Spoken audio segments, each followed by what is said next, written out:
ভারপ্রাপ্ত চেয়ারপারসন জনাব তারেক রহমানকে তারুণ্যের অহংকার হিসেবে পরিচিত করিয়ে দেওয়া হয়। বর্তমান প্রেক্ষাপটে তিনি কি তারুণ্যকে বা তারুণ্যের স্পিরিটকে ধারণ করতে পারছেন বলে আপনি মনে করেন? তথ্য উপাত্ত তো তাই বলে, উনি এখনো তারুণ্যকে অন্য যে কোনো সময় চাইতে বরং আরো বেশি শক্তিশালী ভাবে ধারণ করেন। যে গণ অভ্যুত্থান হলো তার একটা মৌলিক অনুষঙ্গ ছিল কোটা আন্দোলন। সেই কোটার বিষয়ে 2024 সালে আন্দোলন হয়েছে, 2018 সালে আন্দোলন হয়েছে। বাংলাদেশের প্রথম সারির রাজনৈতিক নেতা হিসেবে সবার আগে 2014 সালে পাবলিককে উনি কিন্তু ঘোষণা দিয়েছিলেন যে কোটা বাংলাদেশে যেটা আছে সেটা অবাস্তব এবং সেটা কোনোভাবেই 5%-এর বেশি হওয়া উচিত না।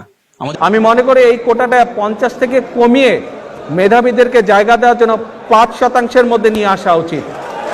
তরুণরা যখন মাঠে নামে এটা নিয়ে রাজপথে আন্দোলন শুরু করে, তারও অনেক আগে তিনি তারুণ্যের এই চাহিদাটা উপলব্ধি করতে পেরেছিলেন। একইভাবে যদি আমরা দেখি গণ অভ্যুত্থানে 9 দফা 8 দফা সবকিছু হয়ে তরুণরা শেষ পর্যন্ত যে এক দফায় উপনীত হয়, চূড়ান্ত আন্দোলন হয়, ফ্যাসিবাদের পতন হয়, শেখ হাসিনা পালিয়ে যায় এক দফার উপর ভিত্তি করে। সেই এক দফা কিন্তু আমাদের তারুণ্যের অহংকার বলছেন জনাব তারেক রহমানই ঘোষণা করেছিলেন, তাও অনেক আগে। হোক এই মুহূর্তের স্লোগান দফা 1 দাবি 1 খুনি হাসিনা পদত্যাগ। তার মানে তরুণরা যেটা চিন্তা করেন তারও অনেক আগে কিন্তু সেটা তিনি উপলব্ধি করেন। সংস্কারের ক্ষেত্রেও সেম। 8ই আগস্ট যখন ওনারা শপথ নিলেন, অনেক তরুণ তখন প্রথমবারের মতন সংস্কারের কথাটা বলা শুরু করেন। তার আগে হয়তো তারা সংস্কার কি সেভাবে কখনো চিন্তাও করেন নাই। আমাদের নেতা জনাব তারেক রহমান কিন্তু সেই 2022 সালে 23 সালে তখনই সংস্কারের বিষয়ে সুনির্দিষ্ট পরিকল্পনা এবং প্রস্তাবনা দিয়েছিলেন, যার উপর ভিত্তি করে আজকের যারা তরুণ তারা সংস্কার নিয়ে কথা বলছে। প্রিয় দেশবাসী, রাষ্ট্র কাঠামো মেরামতের সংক্ষিপ্ত রূপরেখা এখন আমি আপনাদের সামনে উপস্থাপন করছি। পাশাপাশি আরো একটা প্রশ্ন, আমি যদি ইমপ্লিসিট ভাবে বুঝি যে তারুণ্যের সংজ্ঞা আসলে কি, তারুণ্যের সংজ্ঞার ভিতর কি ছাত্রদল পড়ে না? বাংলাদেশের সবচেয়ে বড় রাজনৈতিক সংগঠন যেখানে তরুণরা রয়েছেন, গত 16 বছর এবং গণ অভ্যুত্থানে সবচেয়ে বেশি ত্যাগ সংগ্রাম করেছে, সেই ছাত্রদলের সাংগঠনিক অভিভাবক তো তিনি। সুতরাং রাজনৈতিক ভাবে আমরা বলি, সংস্কারের দিক থেকে আমরা বলি, রাষ্ট্র পরিচালনার দিক থেকে আমরা বলি, সব ক্ষেত্রে আমার মনে হয় জনাব তারেক রহমান তারুণ্যকে ধারণ করেন। এবং এর পাশাপাশি কোটার যে সমস্যা সেটাকে তিনি শুধু 2014 সালে উপলব্ধি করেননি, সেটা সমাধানও দিয়েছেন।